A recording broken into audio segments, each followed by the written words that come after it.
Si JC ay lumaking pinoprotektahan ng 3 barako niyang kapatid, kaya naman pati kilos niya, lalaki rin maging ang pananamit. Hanggang sa makilala nito si Holland Castillan, isang bilyonaryong binata na nag-alok sa kanya ng peking kasal. Uuwi daw kasi ang magulang ng lalaki galing ibang bansa at ang nais ay mag-asawa na ito, subalit wala sa bokabularyo ni Holland ang matali sa isang relasyon. Wala nang maraming labo, pumayag kaagad si JC. Sayang naman kasi ang babayad nito sa kanya. At si Holland, ano kayang magiging damdamin sa dalagang pinakasalan kung matutuklasan ito na nasa likod pala ng panlalaking kasuotan ni JC ay nakatago ang tunay nitong kagandahan. Si Holland ay masasabing isang simpleng tao, bagaman sa edad nitong 29, matagumpay ng businessman. May-ari ito ng isang resort and hotel sa probinsya ng Silao sa Camarines Norte, kung saan nakatira ang kanyang abuelo at abuela. Ang mga magulang naman ni Holland ay may sariling negosyo sa US, kasama doon ang kanyang nag-iisang kapatid. May pamilya na rin at nakapag-asawa ng US citizen. Siya naman ay masayang mag-isang namumuhay dito sa Pinas. Nakakausap naman niya ang kanyang mga magulang through video call sa tuwing may free time siya, maging ang kapatid na babaeng si Harshley. Taon-taon namang umuwi ang kanyang mga magulang dito sa Pilipinas at kapag namimiss ang mga ito, lumilipad din siya pa US para makasama saglit ang kanyang mga magulang. Pero dahil mas malapit siya sa abuelo, ay mas madalas sa Silao siya umuwi upang magbakasyon, especially Pasko at New Year. Lumaki kasi siya sa mga ito na magpahanggang ngayon, palaging nais niyang makasama ang lolo at ang kanyang lola. Iho, matanong ko lang ha, kilala mo ba si Cassandra Melbrios? Magiliw na tanong ng kanyang ina isang araw habang kausap niya ito sa cellphone. Rest day kaya nasa bahay siya ngayon at kasalukuyang nagpe-prepare ng kanyang breakfast. May katulong naman siya subalit stay out. Tagalinis lamang ng bahay at tagalaban ng kanyang damit. Kaya pagdating sa pagkain, siya na ang bahala. Katulad na lang ngayon. Yes ma'am, ang anak ng mag-asawang Celestia at Divino Malbrios. At kung itatanong niyo po sa akin kung type ko, ang sagot ko hindi. Ayoko kay Cassandra. Bago pa man siya maireto sa pamilya ng dalaga, pinangunahan niya na kaagad ang kanyang ina. Alam niya kasing nagmamadali na itong makapag-asawa siya at baka nga raw ay tumanda siyang binata. My God, iho, don't tell me na wala kang planong mag-asawa. Sayang naman ang gandang lalaki mo. Kita niya sa magandang mukha ng ina ang paglukot nun. Mom, hindi ko pa nakikilala ang babaeng magpapatibok ng puso ko. Besides, hindi iyon hinahanap, kundi kusang dumarating. I believe in destiny. Sabi niya tinilapag sa harapan ng cellphone at ipinagpatuloy ang ginagawang pagbati ng itlog. Gagawa siya ng scramble egg para sa kanyang breakfast. Bumuntong hininga ang mami niya na tila ba inip na inip. Okay, fine iho. Basta uuwi kami ng dad mo next month. Remember, 1 taon na lang lagpas ka na sa kalendaryo. Nag-iisang lalaki kitang anak at nais ko nang magkaapo sa'yo. Kung hindi ka kikilos para hanapin ang destiny mo, si Cassandra ang nais kong maging manugang. Mahabang pahayag nito at nagpaalam na. Nagkibit balikat lang si Holland. Matapos iluto ang scrambled egg, ay naghiwa siya ng isang mansanas galing sa ref tsaka dinala sa sala. Binuksan ang kanyang 84-inch LED TV. Umupo sa sofa at kumain habang nanonood. Kapag wala siyang pasok sa loob ng bahay niya lang ginugugol ang kanyang oras maghapon. Naroong maglinis ng 3 niyang sasakyan, magkulong sa kanyang gym room at bumawi ng tulog. Pero dahil heto, uuwi ang kanyang magulang next month, need niyang maghanap ng babaeng papayag sa alok niyang peking kasal. Nang manahimik na ito't hindi na siya kulitin pa sa pag-aasawa. Ikaw ba talaga yan, Holland bro? Hindi makapaniwala si Dexter na sinipat siya ng tingin matapos nitong mapagbuksan. Kaibigan niya ang binata since college. Pareho silang single na walang balak mag-asawa. Subalit mas marami itong kaibigan na pwedeng ireto sa kanya para maging fake wife niya. Dito siya hihingi ng tulong, baka sakali lang. Bagaman abala dahil may sariling negosyo din ng lalaki, pagdating naman sa kanya, hindi siya nito matatanggihan. Tubong negro si Dexter at dito nakipagsapalaran sa Maynila. Pinagsabay nito ang pag-aaral at pagtatrabaho noong nasa kolehiyo ito. Kaya nga siguro sila naging magkaibigan ni Dexter dahil sa angkin nitong kasipagan. At kapag wala, nauubusan ito ng budget ay to the rescue siya. Ako nga, may hihingin sana akong pabor sa'yo. Tumuloy kaagad siya sa loob ng unit nito at umupo sa single sofa. Si Dexter naman umupo sa katapat niyang upuan. Sumandal ito at itinaas ang isang paa bago siya tinignan ng seryoso. Mukhang malalim yan bro ah. Parang nahuhulaan ko na rin. Sina mama at dad uuwi next month. Kailangan makapag-asawa ko bago pa man sila dumating. Problemado si Holland. Napapitik ito sa dalawang daliri. Sinasabi ko na nga ba, ang dami dyan papayag sa gusto mo bro. Ikaw na gwapo at ubod ng yaman, walang sino man ang hindi papayag. Ang tanong, sino? Nag-isip muna ito bago maaliwalas nang umiti sa kanya. Samantala kasalukuyang nag-iigib si JC mula sa poso na nasa likod ng kanilang bahay, papasok sa kusina at pinupuno ang isang malaking drum. Araw-araw niyang ginagawa yun.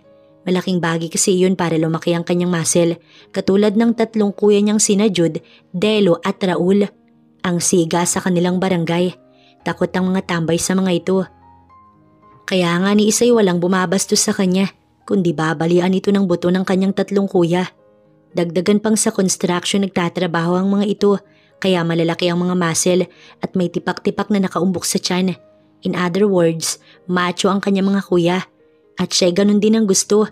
Kaso nga lang kahit anong gawin niyang buhat, hindi talaga lumalaki ang kanyang muscle. JC, gusto mo bang tulungan kitang magbuhat? Panglimang balik niya na sa puso nang biglang sumulpot si Walter sa kanyang likuran. Kapitbahay nilang nagpaparinig sa kanya ng damdamin. Pero dead man niya lang. Tiyak kawawa ito sa 3 niyang kuya. Bago pa siguro ito makapasok sa loob ng kanilang bahay, natembuwang na ito sa may tarangkahan pa lang. Likas na babaero tong si Walter. Parang kailan lang, nililigawan nito ang kapitbahay nilang si Analu habang pinupormahan din siya. Okay sana kasi gwapo pero hindi naman niya type. Ang nais niya ay yung mayaman, may 3 sasakyan, businessman at maraming negosyo, at syempre mistiso. Huwag na Walter, nakita mo to? Tinaas niya ang kanyang muscle na natatakpan ng mahabang banggas ng malaking t-shirt niyang suot na halos balot na balot siya. Dagdagan pang mahaba ang kanyang suot na jogging pants. Ganito siya manamit sa kanila, maluwag na t-shirt at kung hindi nakapantalon ay nakasuot ng jogging pants or jogger. Basta lalaki siyang pumorma, manamit at kumilos. Ito ang gusto niya para iwas na rin sa mga nais pumorma sa kanila. Pambihira ka naman JC, hindi ako kaaway ha, hindi ako kakasa sa'yo. Gusto ko iligawan ka at maging boyfriend mo. Sagutin mo na ako. Makulit na wika ni Walter. Tatapatin na kita ha Walter. Niamba ni JC ang kanyang kamaong nakakuyom dito. Ayoko sa'yo. Humanap ka na lang ng iba, okay? Pagkasabi tinalikuran itong kakamot-kamot sa ulo. Hindi alintana ni JC na may nakamasid sa kanila at naaaliw sa kilos ng dalaga. Si Holland iyon na nasa loob ng tinted na sasakyan kasama si Dexter. Matamang pinagmamasdan ni JC ang lalaking matangkad at mistiso na nasa kanyang harapan ngayon. Kasama ito ni Dexter na tinungo siya rito sa bahay nila sa probinsya ng Bulacan. 2 oras ang biyahe mula sa Maynila na pinagmulan ng mga ito. Si Dexter ay malayong kamag-anak ng kanyang itay Edmond pero close naman sa kanyang pamilya. Taga-Negros din ang kanyang ama. Nang magkaroon ito ng trabaho dito sa Maynila ay hindi na nagawi pa sa nakalakhang lugar. At dahil na in love sa napakaganda niyang inay, hayon at dito na bumuo ng pamilya. At sa awa ng Diyos, masaya naman ang 2 mag-asawa, lalo at silang 4 na mga kuya niya ang mga anak nito. Mababait na masisipag pa. Anong kailangan nyo? Tanong niya sa 2 at nagpalit-palit ng tingin sa mga ito. Kung si Itay at inayang sadya nyo nasa talipapapa nagtitinda ng gulay at isda. Dagdag pa ng dalaga. Pinatuloy niya rin muna sa loob ng kanilang cute na bahay. Maliit lang kasi iyon pero malinis dahil wala siyang ginawa kundi mag-ayos ng bahay. Bilang prinsesa ng pamilya at nag-iisang babae, ayaw siyang isama ng magulang sa palengke at madudumihan lang daw siya, kaya heto't naiiwan siya lagi sa loob ng bahay. Hindi si Tito Edmond ang sadya namin JC kundi ikaw talaga. Bahagyang umiti si Dexter. Siya naman ay biglang napakunot ang noo. Teka, bakit ako? Tsaka anong kailangan niyo sa akin? Naging exaggerated tuloy si JC at hindi maiwasan ng boses lalaki. Tumikhim naman si Holland na nakaupo sa lumang sofa ng babae. Nakatingin sa gawin ng babaeng kilos lalaki. Nakasuot ng maluwang na t-shirt at naka-jogging pants. Ang kilay nito ay mas makapal pa ata sa kanyang kilay. Perfect para sa kanyang iaalok na kasal. Ang sabi ni Dexter, tomboy daw ito, meaning ay pusong lalaki na malayong ma-inlove sa kanya. Insan, si Holland nang magsasabi sa iyo kung anong sadya niya. Huwag ka sanang tatanggi. Tumingin sa gawin ni Holland si Dexter at sinenyasan na magsalita na. Formal naman munang nagpakilala si Holland sa babae. Nagabot pa nga ito ng kamay. I'm Holland Castillan. Saad ng binata. Bagaman distracted si JC sa matiim na titig ng lalaking nakaharap sa kanya na tila tumatagos hanggang buto, ay inabot niya pa rin ang palad nito. Nang magdaop ang palad nila ay agad na binawi ang kanyang kamay dahil pakiramdam niya may kuryenteng dumaloy sa katawan niya na nagmula sa lalaki. Dagdagan pang napakagwapo nito. Yun bang tipong ikaw mismo ang maghuhubad sa harapan ng lalaking ito? Tumikim ang gwapong lalaki at tumingin na naman sa kanya. Maya-maya ay sinabi na ng lalaki ang sadya nito. Walang patumpik-tumpik ay inaya siyang magpakasal. Kasal? Napasigaw si JC. Sino ba namang hindi magugulat sa sinabi ni Holland? Ura-urada ba namang mag-offer ng kasal sa kanya? Ngayon nga lang sila nagkita. Pahila niyang dinala sa labas ang kanyang malayong pinsan. Dexter, palayasin mo yung lalaking bisita mo, kundi upakan ko yan. Halos kararating niya lang sa bahay, kasal agad ang gusto niya. Hindi porket gwapo siya mag-aalangan akong basagin ang mukha niya. Mahinang sabi ni JC, bagaman gigil na gigil at inilabas pa ang kanyang manipis lang naman na muscle na nakatago sa malaking manggas ng kanyang damit. Wala siyang pakialam kung nakasunod ng tingin sa kanila ang tisoy nitong kasama. Sa reaksyon niya ay natawa si Dexter. Kumalma ka nga muna, insan. Peking kasal lang naman, diba? Walang katotohanan. Tsaka isa pa, may bayad naman.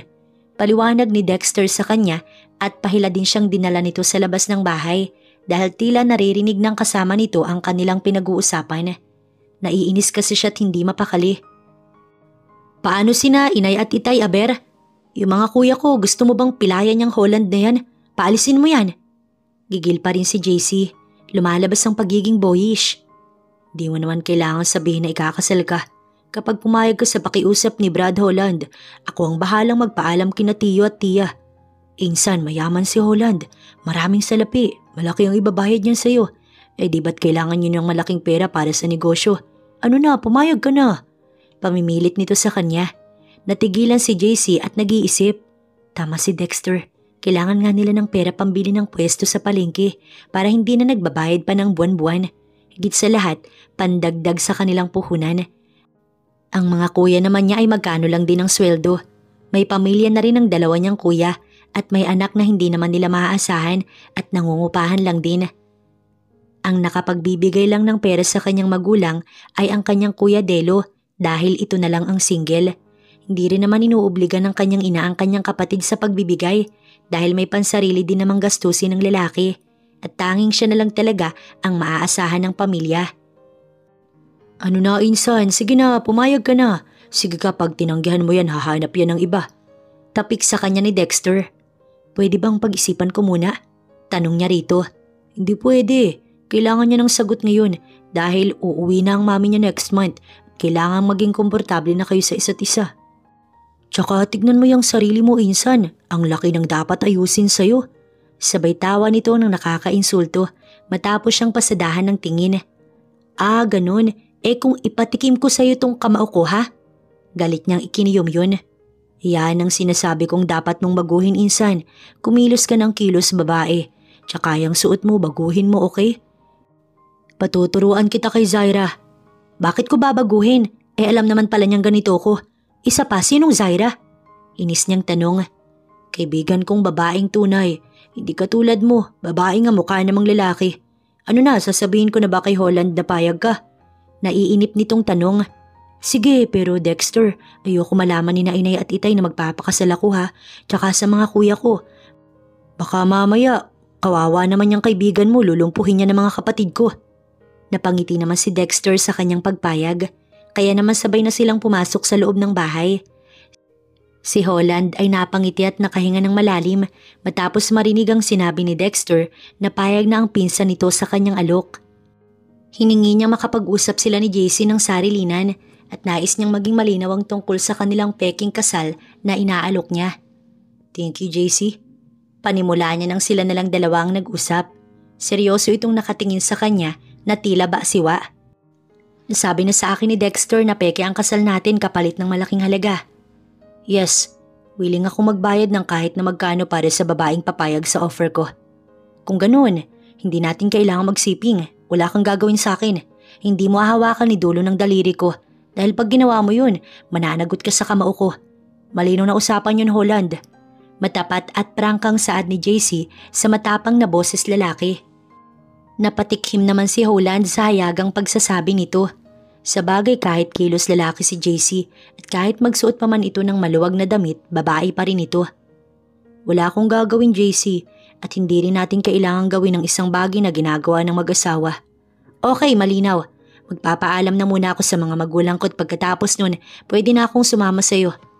Ngiti ang naging reaksyon ni Holland sa sinabi ng babae. Agad kinuha ang cellular phone at hiningi ang number ng babae para mapag-usapan nila kung kailan niya ito pwedeng sunduin. Pero tumanggi ang babae na kunin niya ang number nito, kundi si Dexter na lang ang kanyang tatawagan at si Dexter din ang maghahatid dito sa kanya. Wala namang nagawa si Holland na binigyan ng 3 araw na palugit si JC para makapagpaalam sa mga magulang. Ito na ang bahalang dumiskarte para payagan ng mga magulang. Aalis na kami, insan. Bukas babalik ako para tulungan kang magpaalam. Kukontakin kita, ha? Sabi naman ni Dexter bago ito tumalikod. Nang makaalis ang dalawa, nagmamadali niyang sinilip sa bintana ang dalawa. Hinawi niya ang kurtina at pinipigilan ang munting ngiti sa labi. Grabe, ang gwapo niya. Ano kayang pakiramdam ng maging isang Holland Castilian? Impit na tili ang pinakawalan niya. Dream man niya talagang lalaking tisoy plus mabait at mabango. Mabuti na lang talaga at nakaya niyang kumilos ng normal sa harap nito kanina kahit abot-abot ang kanyang kaba. Hindi man lang nangangalahati si Walter kay Holland. Ang tangos ng ilong at may kissable lips. Sa gilid ng sasakyan na nakaparada sa harapan ng kanilang gate ay nahinto ang dalawa. Tanaw niyang nag-usap ang mga ito pero dahil malayo, hindi niya dinigang pinag-uusapan ng mga ito. Are you sure? Di ko na kailangan kausapin ng magulang ni JC. Tanong ni Holland kay Dexter na huminto sa tapat ng pinto sa kanyang kotse. Bro, itinuturing na prinsesa si JC ni na tito at tiya. Nag-iisang babae ng pamilya Ducaro. Tingin mo, papayagan ka nilang pikein ang kasal ninyo at dadaan ka muna sa mga kamay ng kuya niyan. Natatawa si Dexter. What if hindi siya payagan ng magulang niya? Nag-aalala naman bigla si Holland. Sa sinabi kasi ng kaibigan, parang alam niya na kung gaanong pinoprotektahan ng pamilya si JC. Kaya nga bro ako nang didiskarte. Wala ka bang tiwala sa akin? May pagmamalaki naman na boses ni Dexter. Okay, I'll trust you. Make sure na ihatid mo sa akin si JC within 3 days para makampante na rin ako. Nagsalute lamang si Dexter bilang tugon, tsaka pinagbuksan na ng pinto si Holland, tsaka pa umalis ang dalawa. Si JC naman ay napapaisip kung anong pinag-uusapan ng mga ito. Inay, dumalo nga pala si Dexter kanina dito sa bahay. Kinagabihan habang naghahapunan, binalak niya nang magpaalam sa mga magulang. Ang sabi ni Dexter kanina nang tawagan siya sa phone, magpaalam siya sa mga ito na mag-a-apply ng trabaho. Kahit suntok sa buwan ang kanyang gagawin, ay nais niyang subukan. Talaga? Hindi man lang ako inintay nang nag-one-on-one sana kami. Singit ng kapatid niyang si Delo. Buwan na rin kasi ang lumipas bago ito napadalaw ulit. Ay naku kuya, tigilan mo nga yung kakainom mo. Saway naman kaagad niya at ngumuso. Tumawa lang ito. Ano naman ang sadya ni Dexter?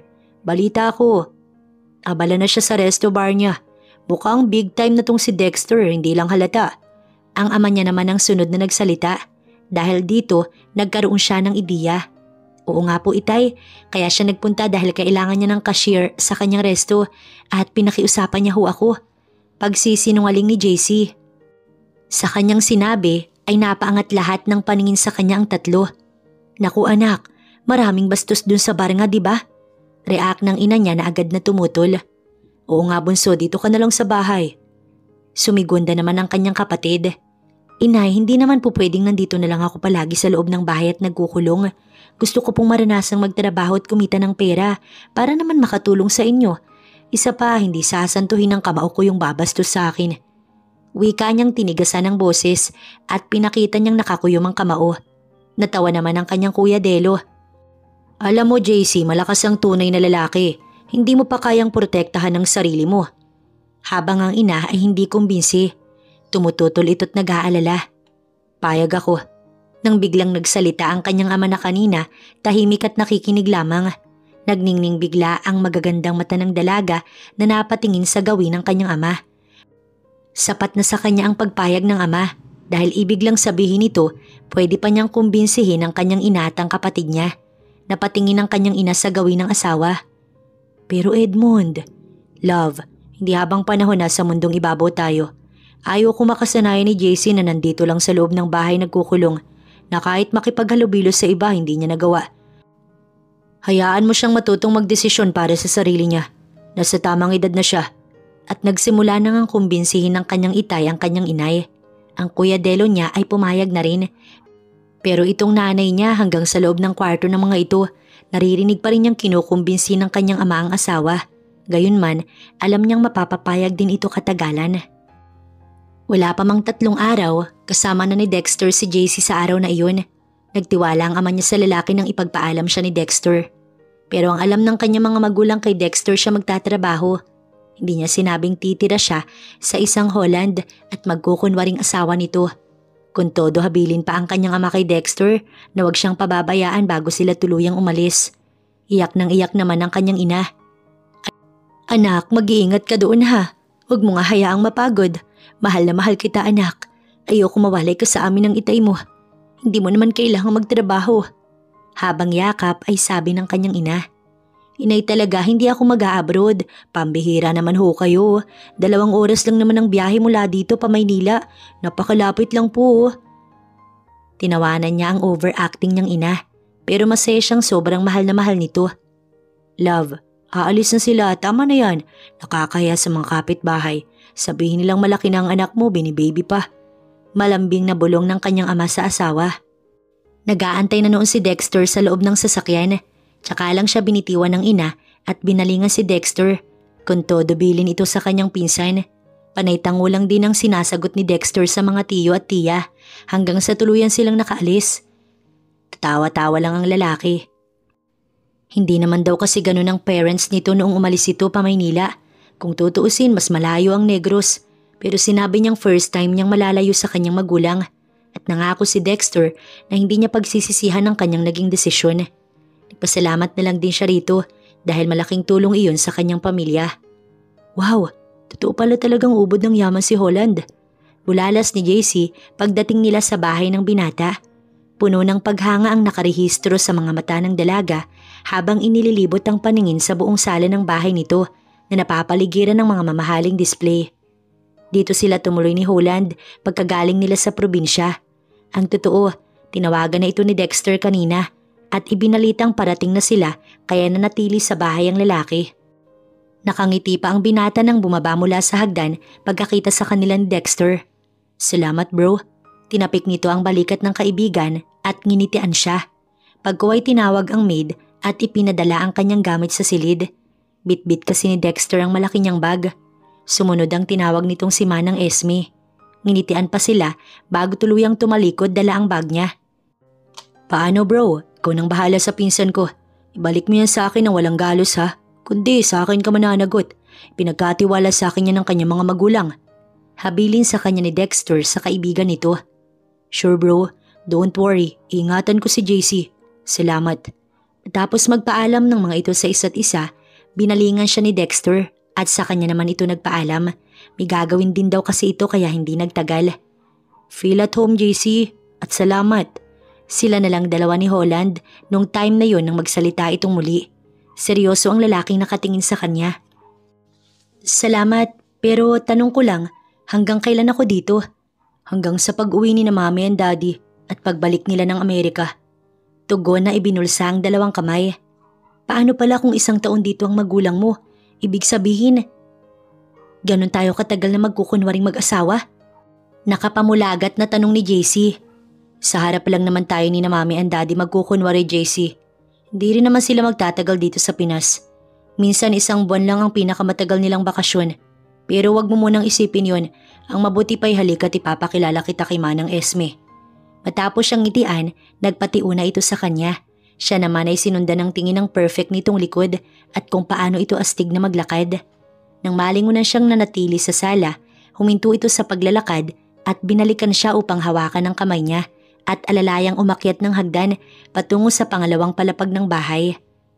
Napatingin siya sa kamay nito. Malambot at mainit ang palad ni Holland. Yun ang unang napansin niya habang hawak siya nito. Mas malambot pa ata sa kamay niya.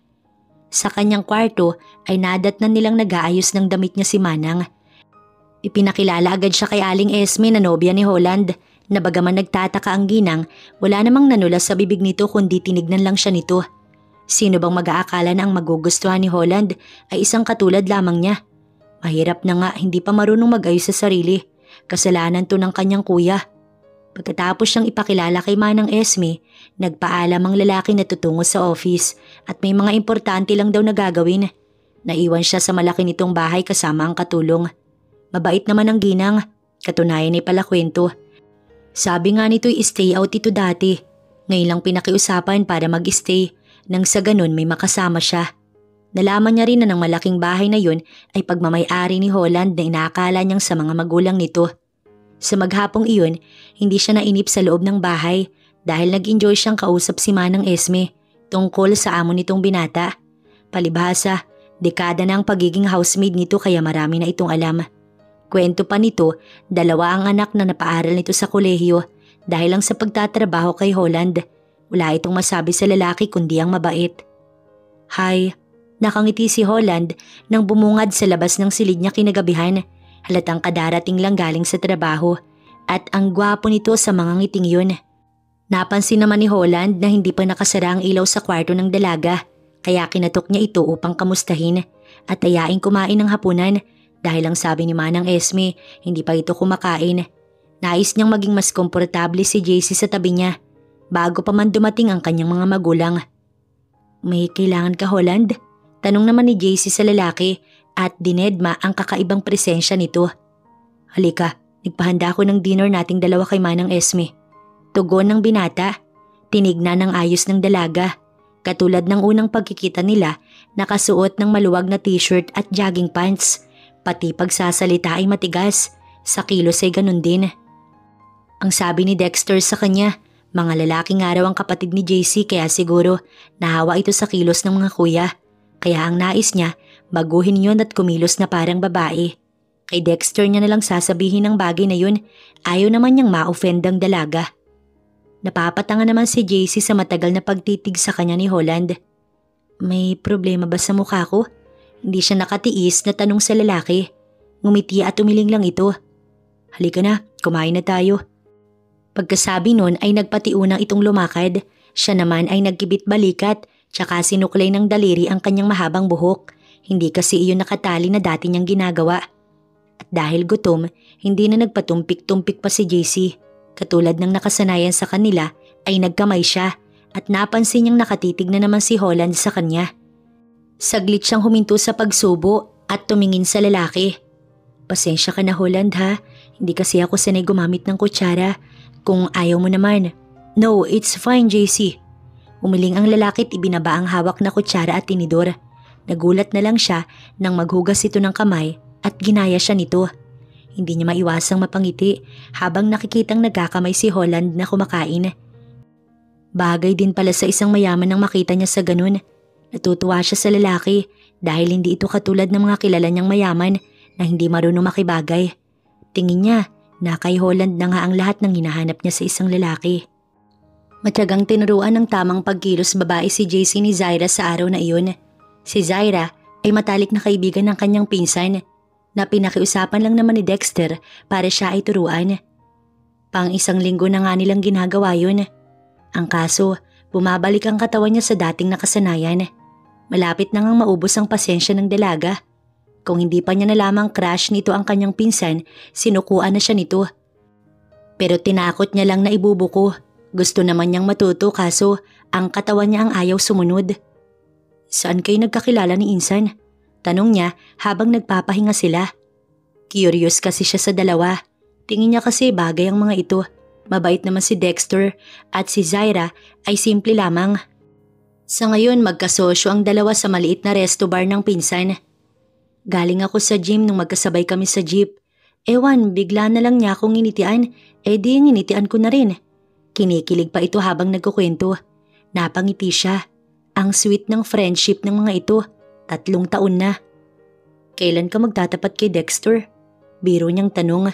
Ang bilis siya nitong hinampas sa braso. Aray naman, singhal niya sa babae at mas malakas itong hinampas. Huwag kang maingay, baka marinig ka ni Dexter, sabihin ng pinagnanasahan ko siya. Mahinang saad sabay tawa. Bakit? Hindi ba?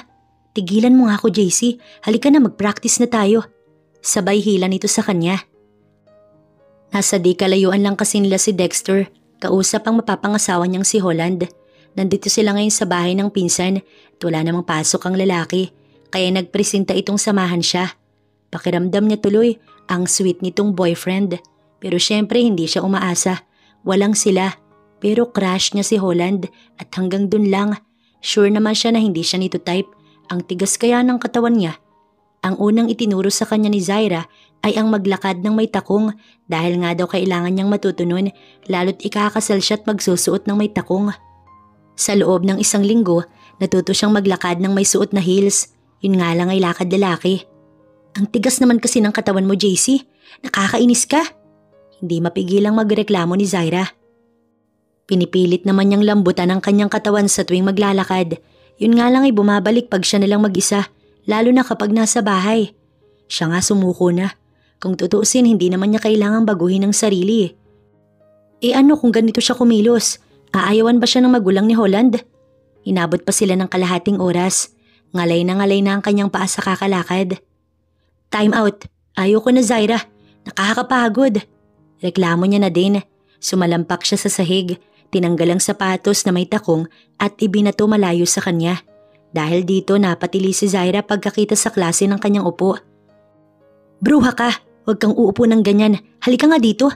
Pahila siyang itinayo at iniupo sa sofa at idinikwatro ang kanyang paa. Nagagalit na talaga ito sa kanya. Marahil kung hindi lang dahil kay Dexter, hindi ito magtsatsagang siya'y turuan. Pwede ba magpahinga muna tayo? Pagod at gutom na ako. Ano bang mapapala ko dito? Marami no, maganda kang babae. Kung magpapakababae ka lang talaga, baka nga ma-inlove pa sa'yo si Holland. Girl, jackpot mo na yan. Malay mo, tutuhanin ka niya. Saan ka pa? Magandang lalaki't milyonaryo. Mag-isip ka nga, dapat ma-inlove yan sa'yo. Hello? Itinikwas nito ang kilay na animoy nagtataray. Sa halos 1 linggo nilang magkasama nito, nasanay na rin siya. Minsan talaga mataray ang babae. Pero dahil pareho silang prangka ay nagkapalagayan ng loob. Napalingon siya sa labas kung saan naroon ang 2 lalaki. Tanaw niya ang gwapong si Holland. Jackpot nga siya kung sakaling masilo niya ito. Ang kasi wala siyang self-confident. Talaga maganda ako? Ayaw mong maniwala? Pinandilatan siya ng mga mata. Tsaka pahila siyang dinala sa isang kwarto kung saan makikita ang mga gamit nito. Minsan nga daw ay nakikitulog si Zaira sa bahay ni Dexter kaya may gamit dito ang babae. Iniipo siya sa harap ng salamin at tinanggal ang pagkakatali ng kanyang buhok. Hindi nagtagal, nilagyan siya ng kung anong kolorete sa mukha niya. Walang nagawa ang kanyang pagrereklamo at pagkatapos iniharap siya sa salamin. Nilagyan siya ng kung ano sa labi, kilay at pisngi kaya nagmukha siyang bakla at nagmamadaling binura yun. Ano ka ba? Bagay kaya sa'yo? Sira ka talaga, bahala ka nga. Alam mo, suko na ako sa'yo, ayoko na. Pagkatapos ay tsaka siya nito galit na iniwan na nagmamarcha. Mahina lamang siyang natawa. Basta ayaw niya na sa pinagagawa nito sa kanya. Gusto niyang maging natural sa harapan ng mga magulang ni Holland. Magustuhan man siya ng mga ito or hindi, walang problema sa kanya. Ayaw niyang maging plastic sa mga tao. Total naman ay magkukunwari lang naman sila ni Holland. Tired? Habang nagbabiyahe sila pa uwi ni Holland, ay tanong nito sa kanya habang nakangiti. Nilingon niya ito at seryosong tinignan. Holland, kailangan ko ba talagang baguhin ang sarili ko para magustuhan ng mami at daddy mo? Ikaw na rin ang may sabing 1 buwan lang silang pipirmi dito. Pagkatapos nun, uuwi na ako at tapos na ang serbisyo ko sa'yo. I'm sorry JC but yes, si Cassandra ang gusto naman para sa akin at hindi ko siya gusto. Kailangan mo siyang higitan at alam kong kaya mong gawin JC. Saad nitong nanatili ang ngiti sa labi. Okay. Napapikit siya. Sa bagay bayad ang pagpapanggap niya kaya may task din siyang kailangang gawin. Kinagabihan, matagal niyang tinitigan ng sarili sa harap ng salamin. Wala man sa bokabularyo niyang gawin ang lahat ng ipinapagawa ni Zaira sa kanya. Kumilos siya at isinuot ang mataas na sapatos at parang timang na naglakad. Pabalik-balik na tumiikot sa loob ng kanyang silid. Gumigewang ang kanyang bewang.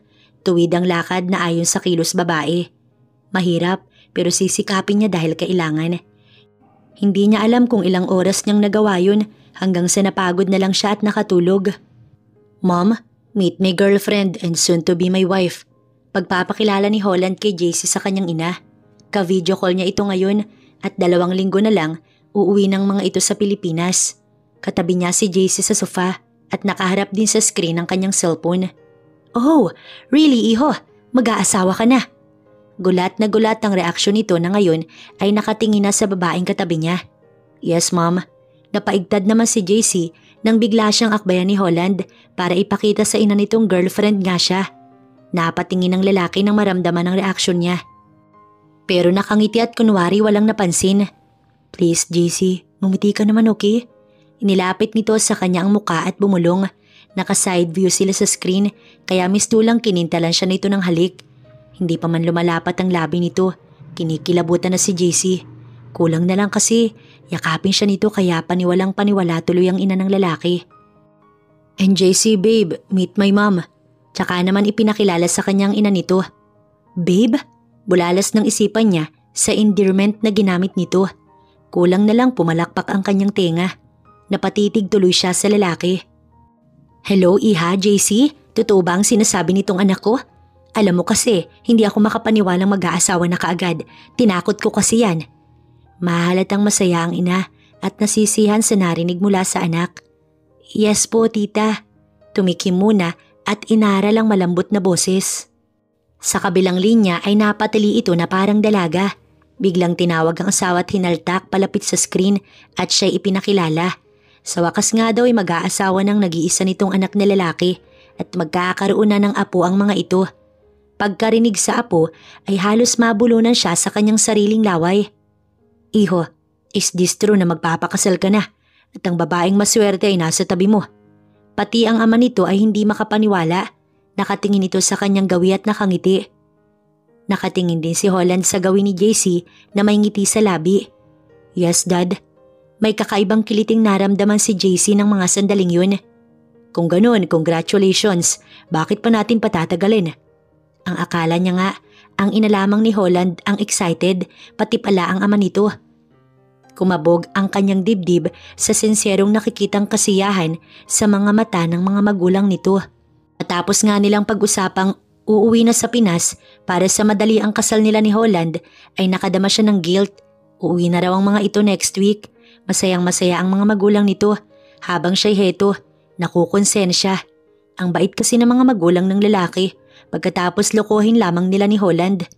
Hindi tuloy dalawin ng antok si JC kaya pinili niyang bumangon at lumabas ng kanyang kwarto. Marahil tulog na si Holland dahil 10:00 na iyon ng gabi at may pasok pa bukas. Ganon din naman si Manang Esme. Nakapatay na lahat ng ilaw mula sa sala hanggang komedor. Uminom lang naman siya ng tubig at balak sanang bumalik sa kwarto kundi pa siya naingganyong tunguhin ang pinakadulong pinto sa pangalawang palapag ng bahay. Salamin kasi yun, kaya kitang-kita niya ang sumasayaw ng mga dahon mula sa malaking puno ng kaimito. Marahan siyang lumakad patungo sa naturang pinto at pinihit ang siradora. Namangha siya nang mapagbuksan yun. Sumalubong kaagad sa kanya ang masarap na hangin. Bigla niya tuloy na-miss ang kanyang pamilya. Ilang linggo na rin niyang hindi nadadalaw ang mga ito. Kung uuwi siya, baka magkaroon na naman siya ng problema. Tiyak na magtatanong na naman ng kanyang ina. Anong iniisip mo? Mula sa kanyang likuran ng boses na yun, kaya sa gulat, napasigaw siya ng bahagya. Natawa naman si Holland na siyang may-ari ng boses. Sa lalim ng kanyang iniisip kanina, hindi niya na malayang nakalapit na pala ito. Mabuti naman at nandito ka. May gusto akong sabihin sa'yo. Aniyang sumandal sa railing ng teres paharap sa lalaki. Bagaman walang ilaw sa bahaging yun, may liwanag naman mula sa buwan kaya kita niya itong nakatayo isang dipa mula sa kanya. Okay, go ahead. Makikinig ako sa'yo. 3 beses itong humakbang palapit sa kanya at isinuksok sa bulsa ang 2 kamay. Nagtataka lang kasi ako sa'yo. Mababait naman ang magulang mo tapos nasa edad ka na. Bakit kailangang magbayad ka pa ng peking asawa? Nagbitiw ito ng malalim na buntong hininga bago sumagot. Dahil hindi ko pa nakikilala ang babaeng tunay kong ihaharap sa altar. Siguro kasi maaga ako naging independent at mas pinagtuunan ko ng pansin ang pagpapatakbo ng negosyo. After kong makapag-aral abroad hanggang sa nagising na lang ako isang araw. Nasa stage na ako ng pag-aasawa pero hindi ko pa nakikilala ang babaeng gusto ko talagang makasama habang buhay. Mahabang paliwanag nitong madali naman niyang naunawaan. Ang lungkot siguro ng buhay mo, no? Pagkatapos mo mag-aral, nagtrabaho ka agad.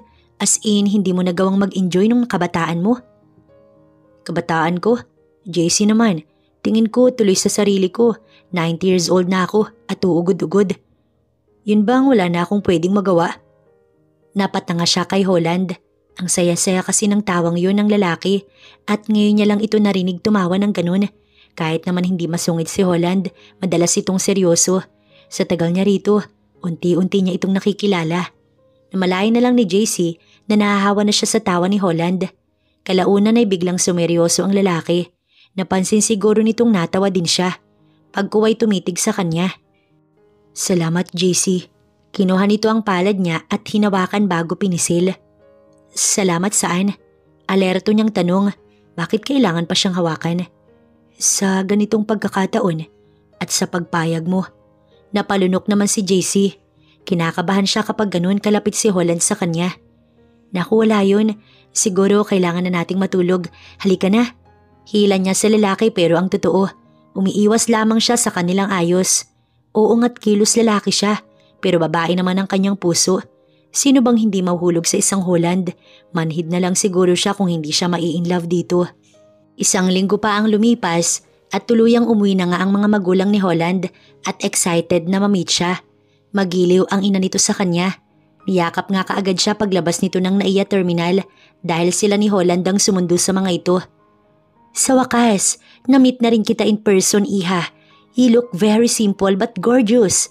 Tamang pagpili ni Holland sa'yo. I like you, JC. Wika ng ina nito na ikinangiwi niya. Ang salitang gorgeous ay tila isang compliment na hindi naman bagay, lalo na kung nagmula sa isang napakagandang ginang. Naka-jeans lang naman siya noon at as usual, maluwag na t-shirt. Hindi lang talaga siya napilit ni Holland magsuot ng bestida dahil hindi nga siya sanay. Mabuti na lang at napag-aralan niya na kumilos babae. At kahit papaano, malambot na rin ang kanyang boses. Kung titingnan, malaki na ang kanyang pinagbago mula nang i-train siya ni Zaira. Ang hindi niya lang talaga kayang gawin ang maglagay ng makeup sa muka dahil nangangati siya. No way, never. Salamat tita. Nakangiti niyang sagot sa papuri nito. What tita? You going to be my daughter-in-law so you better call me mommy, okay? Malambing nitong Saad. Naku naman, mukhang mapapasubo na ako nito. Naibulong ni JC sa sarili habang nagpapatianod na lang sa mabait na babae. Sa loob ng kotse ay abala ang mga ito na pag-usapan ng naturang kasal at gusto ng ginang ay next week na nga iyon ganapin. Umuo naman kaagad si Holland na mas lalong ikina-excite ng kanyang magiging biyanan. Walang kaalam-alam na peke ang lahat ng yun. Pagkagaling sa airport ay tumuloy sila sa sariling bahay ng mga magulang nito. Mas malaki pa iyon sa bahay ni Holland at kung hindi mo kabisado, maaari kang maligaw. Nagkalat ang mga katulong sa mansyon nang dumating sila. Napakaganda ng bahay mula sa garden hanggang sa loob. Sa veranda pa lang, tila kasing lawak na ng araneta. 3 palapag ang bahay, kaya napapatingala siya. Hindi niya halos maikurap ang mga mata habang nakatingin sa chandelier na nagkakahalaga ata ng milyon. Halintulad lamang iyon sa mga napapanood niya sa telebisyon. Okay ka lang? Mainit na palad ni Holland ang naramdaman ni JC sa kamay niya. Napalingon siya sa nakangiting lalaki. Okay ako, medyo nalula ako sa bahay ng magulang mo. Napapakagat sa labi niyang wika. Sila na lang ni Holland noon ang nasa sala at nagtungo sa kwarto ang mga magulang nito para magpalit ng damit. Nagpahanda na rin ng makakain sa 3 maid na sumalubong sa kanila kanina. Tila ba napaka-espesyal sa ginang ang araw na iyon? Pasensya ka na nga pala kay mom. Paghingi nito ng dispensa. Ha? Ang bait kaya ng mami mo? Si Mami lang ba? Tila nagtatampo nitong Saad. Eh di pati na rin ang dad mo. Dagdag ni JC. Paano ko, hindi ba ako mabait? Nagtatampo na naman ang boses ni Holland. Oo na Holland, saan ka pa ba magmamana kundi sa magulang mo? Sana ma-meet ko din ang isa mo pang kapatid. Sure, kung gusto mo sa US ang honeymoon natin para ma-meet mo siya. Honeymoon? Ang ibig mong sabihin may honeymoon tayo? Nanlaki ang kanyang mga mata. Of course, at JC may mga pagbabago lang sa plano natin. Alam mo namang sa Bixie magkaroon ng apo. Can you please give me a favor? Promise akong bahala sa family mo. Napalunok si JC sa tinura ni Holland. Kung bibigyan niya ito ng anak, kaya pa ba niyang pigilan ang sariling damdamin? Pero kaya ba niyang tanggihan si Holland? Hindi ata, kahit nga walang kapalit na halaga papayag siya. Mukhang seryoso ata kayong dalawa. Nakaistorbo ba kami?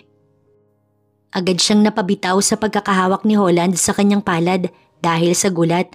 Nasa may dulo ng hagdan ng mga magulang nito at nakangiti sa kanilang dalawa. Hindi po. Iiling-iling siya. Nagiinit ang kanyang pisngi. Let's go. Kumain na muna tayo. And Iha, bukas nga pala. Gusto ko magpagawa na tayo ng wedding gown mo. Ako ang pipili ng isusuot mo. Gusto ko mas elegante. And more thing, sa Sildao Resort ang wedding ceremony. Para naman masaksihan ng lolo't lola mo yung inyong kasal. Baling ng ina kay Holland, na ikinatango naman ng binata. Ang ama nito ay tahimik lang na tila sang-ayon sa kagustuhan ng asawa tungkol sa kasal nila ni Holland. Sa sobrang saya na makikita niya sa mga mata ng ginang ay napaoo na lang siya. Katulad kay Holland, wala siyang lakas na magprotesta. Sa harapan ng mesa ay nagsimula na silang kumain. Naitanong ng kanyang biyanan-to-be kung saan ang kanyang parents. Kung alam ba ng mga ito na ikakasal siya. Nagsinungaling si JC at sinabing nasa malayong probinsya ang magulang at pumayag sa kasal. Nga lang hindi makaka-attend dahil busy. Pero kinukurot siya ng konsensya sa kanyang pagsisinungaling. Isa pa, pinakamahalagang araw kasi ang kasal pero wala ang kanyang mga magulang. Alam niya kasing tuto lang mga ito. Sakali mang magsabi siya ng kanyang mga plano. Hindi papayag ang kanyang mga magulang. Itinuring siya nitong prinsesa tapos gagawin lamang siyang bayaran. Nagtagal sila ng halos kalahating araw sa bahay ng magulang ni Holland bago sila umuwi.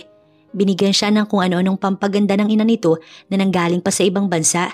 Iba't ibang pabango, lotion, lipstick at kung ano-ano pa na wala naman siyang balak gamitin. Pagdating sa loob ng kanyang silid, tila pagod na pagod siyang humilata at nakipagtitigan sa kisame.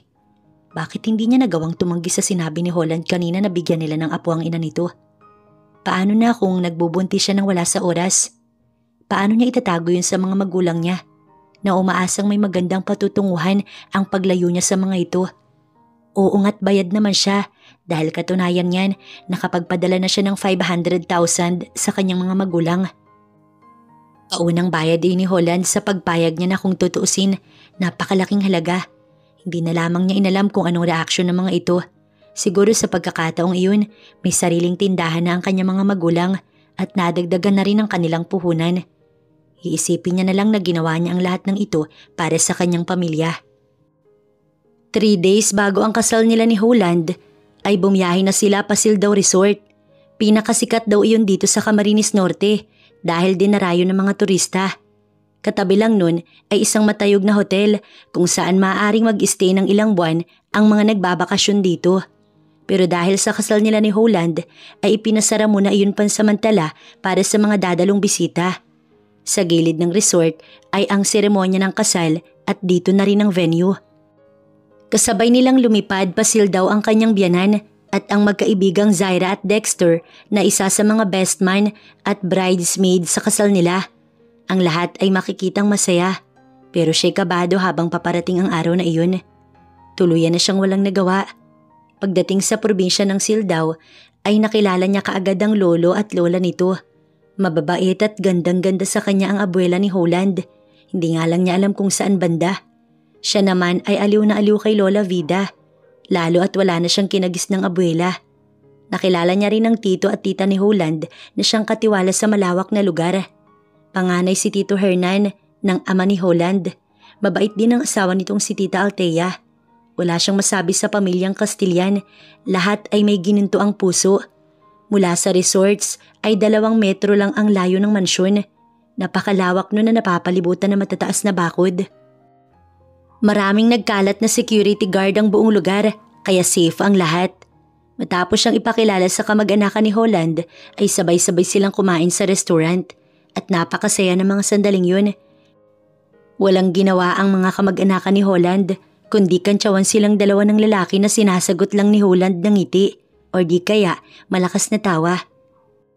Sinasakyan din ito ang lahat ng biro ng mga naroon. Matapos nilang kumain, tsaka pa sila 2 nakapagpahinga. Lumipas pa ang 2 araw at dumating na nga ang pinakahihintay na sandali ng lahat. May munting kaba sa dibdib ni JC. Nakasuot siya ng off-shoulder gown at nakasalapid ang mahabang buhok na konektado sa likod.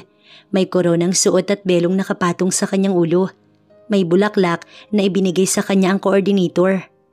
White and pink rose ang hawak niyang bouquet ng bulaklak. Pinasadya iyon ng kanyang biyanan dahil iyon nga daw ang bagay sa kanya. Simula sa damit at sa alahas niyang suot, lahat iyon ay ang kanyang biyanan ang pumili.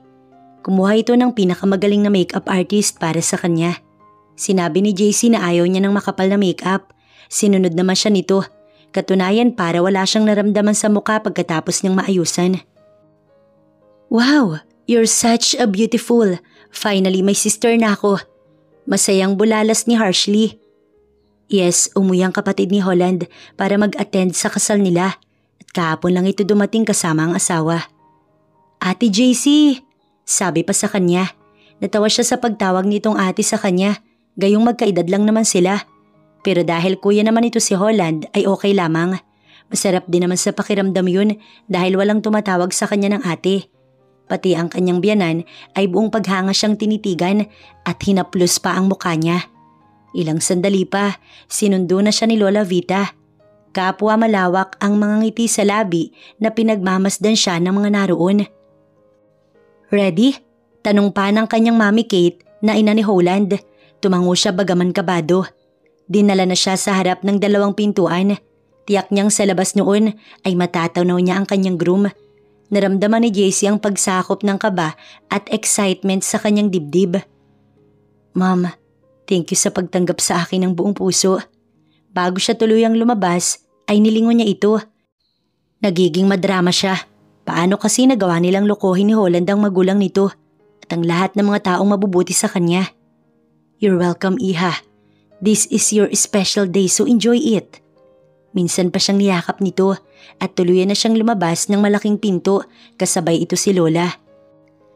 Nang tuluyan siya makalabas at naglakad sa red carpet patungo sa gilid ng dalampasigan kung saan naroon ang naghihintay na si Holland sa kanya. At kasabay na pumailan lang ang malamyos na tugtugin. Sa gilid ng kanyang mga mata ay nakita niyang masaya sina Dexter at Zaira. Nginitian niya ito pareho. Wow! Ang ganda ng bride. Isa sa mga reaksyon na narinig ni JC. Bagay na bagay sila, sabi pa ng ilan.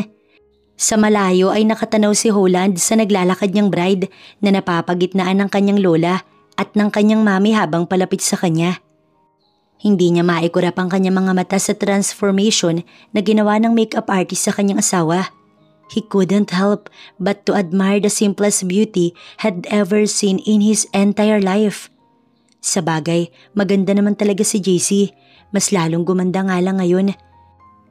Excited ang mga ngiti niya sa labi habang inaantay itong makarating sa kanyang kinatatayuan. Relax son, sabi ng kanyang amang nasa kanyang tabi. Di na ata siya mapalagay sa kanyang kinatatayuan at napansin iyon ng kanyang ama. Nilingon niya ang ama at ngumiti. Bahagya niya pang niluwagan ng kanyang suot na necktie. Sa sobrang excited ay tila ba nasasakal siya. Tsaka nagbuga ng hangin. JC, sambit niya sa pangalan nito nang tuluyang makalapit sa kanya ang babae. Nakangiti lamang ito at tinanguan siya. Hindi kayang ipaliwanag ang nararamdaman ni JC sa mga sandaling yun habang idinadaos ang kasal nila ni Holland. Habang nagpapalitan sila ng singsing at vows ay kinakabahan siya. Lalo na nang pumirma siya ng marriage certificate nila ni Holland para iyong totoong-totoo na binasa pa niya. Pero hindi. Alam niya kasing fake ang kasal nila. Walang katotohanan. Nang matapos ang pirmahan na yun, ay inanunsyo na ng pari na mag-asawa na silang dalawa at pwede na siyang halikan ng lalaki. "Kiss!" sigaw sa kanilang paligid. Tumikhim si Holland at tumingin sa kanya bago marahang itinaas ang kanyang belo. "JC, can I kiss you?" Mahinang bulong ng lalaki na may pag-aalangan, baka nga naman ikagalit niya iyon. Tumango siya. Ang dami nilang audience, nakakahiya, pero yun pa naman ang inaabangan ng lahat. "Sige," nauutal niyang tugon. Lumabas ang simpatiko nitong ngiti sa labi at excitement sa mga mata, hanggang sa kinabig siya't siniil ng halik sa labi. Si Holland ang first kiss niya. At wala namang siyang pinagsisihan, basta alam niya sa kanyang sarili na pagkatapos nito ay may nararamdaman na siya para sa lalaki. Halos malula si JC sa lawak ng buong resort habang namamasyal sila ni Holland sakay ng yate nito. Kinabukasan iyon pagkatapos ng kanilang kasal. Napakaganda ng view, lalo at palubog ang araw. Tila ba abot kamay niya yun. Ang ganda ng karagatan, lahat maganda ang nakapaligid sa kanya. Maging ang hangin na humahampas sa kanyang balat ay napakasarap. Hindi siya magkamayoy sa pagkuha ng larawan sa magagandang tanawing nakapaligid sa kanila. Si Holland naman, tahimik lang siyang pinagmamasdan. Kapwa sila nakaupo sa upper deck ng yate habang nakahinto yun. Nginitian niya ang asawa at kinuhanan ito ng larawan. Remembrance niya iyon once na bumalik na siya sa kanyang pamilya at tapos na ang kanyang serbisyo kay Holland. "Smile, Holland," pakiusap niya habang nakaharap sa lalaki ang kanyang kamera. Pinagbigyan siya ng lalaki at nag-post pa ito na animo modelo sa magazine. Ang gwapo talaga ng kanyang asawa. Sana nga totoong asawa niya ito, kaso hindi. Nakailang kuha na siya ng larawan sa asawa nang hindi nakatiis at lumapit ito sa kanya. "Nagustuhan mo ba dito?" Itinukod nito ang isang kamay sa railings ng yate at humarap sa kanya. Masuyong hinawi ni Holland ang ilang hibla ng buhok niya na tumatakip sa mukha niya. Malaya kasi iyong nililipad ng malakas na hangin. "Sobrang nagustuhan ko, Holland. Alam mo, first time kong naranasan to. Salamat sa mga oras na ganito. Hindi ko talaga to makakalimutan." Hindi niya maiwasan ang pagtakas ng isang matamis na ngiti sa kanyang labi, pero sa kanyang isipan, naroon ang katotohanan. Pakiramdam niya, nabibilang na lang ang araw na magkasama sila ng lalaki. Lalo't ilang araw na lang, babalik na sa Amerika ang kanyang biyanan. Napamahal na kasi sa kanya ang pamilya ni Holland. Sobrang bait ng mami nito. Kahit ang lola at lola nito'y naging mabuti sa kanya, maging ang mga tito at tita nito. "Marami pa akong ipaparanas sa'yo, JC, na masasayang sandali. Hindi ka dapat magpasalamat sa akin." Saad na marahan siyang hinawakan sa kamay. Napatingin siya sa palad nilang dalawa bago niya inilipat sa mga mata ng lalaki at nagtagpo ang mga titig nila. Malamig na dito sa labas. Halika na sa cabin." Pahila na siya nitong inalalayang bumaba patungo sa pinakailalim ng yate. Doon ay may pang-isahang higaan, may maliit na mesa at mga ilang gamit nilang dala. Nilamon sila ng katahimikan sa loob ng cabin, habang si Holland pumesto sa kabilang bahagi ng maliit na higaan. "Holland, dito ba tayo magpapalipas ng gabi?" Nag-aalala siya ngayon sa sobrang tahimik ng silid. Pakiramdam niya ang init ng temperatura sa loob. "Yes, this is gonna be our first honeymoon." Ang tamis ng ngiti nito sa kanya nang sumagot. "Sa lagay, 2 beses tayong mag-honeymoon?" Gulat niyang tanong. "Di ba sinabi ko sa'yo na sa Amerika tayo mag-honeymoon? Kapag hindi pa tayo makabuo sa Amerika, then next target ko ay sa Paris. And third, ang honeymoon natin." Hindi niya alam kung nagbibiro si Holland sa sinabi nito o seryoso dahil sinundan iyon ng tawa. Siya ay tahimik na hindi alam ang sasabihin. Naaaliw siyang pagmasdan ng lalaki habang masayang masaya. Hindi kasi ito bored kasama. Malambing, caring, may sense of humor kausap. Habang tumatagal sila na palaging magkasama, nasasanay na siya sa presensya nito. Pero yung sinasabi nitong kailangan nilang makabuo ay nagbibigay sa kanya ng kaba. Matapos nilang mag-dinner ay nagsalin si Holland ng alak sa isang kupita. Wala siyang balak uminom pero natakam siya sa alak. Mukhang strawberry juice iyon, maging ang amoy ay ganun din. Nang tikman ni matamis yun, walang sabit sa lalamunan, wala siyang ibang malasahan kundi ang tamis. Muli siyang tumikim at nagustuhan niya. sabi ni Holland, isa iyong yaman na red wine na dala pa ng dad nito galing ibang bansa. Lasang juice, wika niya kay Holland. Tila kasi nagustuhan niya ang lasa ng alak. Kala nga niya, bibigyan pa siya sa baso, pero nagkamali siya. Bagkus ay itinabi nito ang bote ng alak at seryosong tumingin sa kanya. Magbabanyo lang ako. Iwas niya sa lalaki na agad tumayo. Subalit nahilo siya bigla sa 2 basong nainom. Malakas pala ang tama ng alak. Mabuti na lang at naging maagap si Holland at agad siyang nahawakan sa magkabilang braso. Tinatawanan siya nito at sinabing malakas nga daw ang tama ng alak na iyon. Nakala hindi nakakalasing pero matindi pala, kaya nga 2 baso lang ang ibinigay sa kanya ng asawa. Okay lang ako, Holland. Na out of balance lang, pasensya ka na. Bumitaw siya sa lalaki pero hindi siya nito hinayaang makawala sa pagkakahawak nito.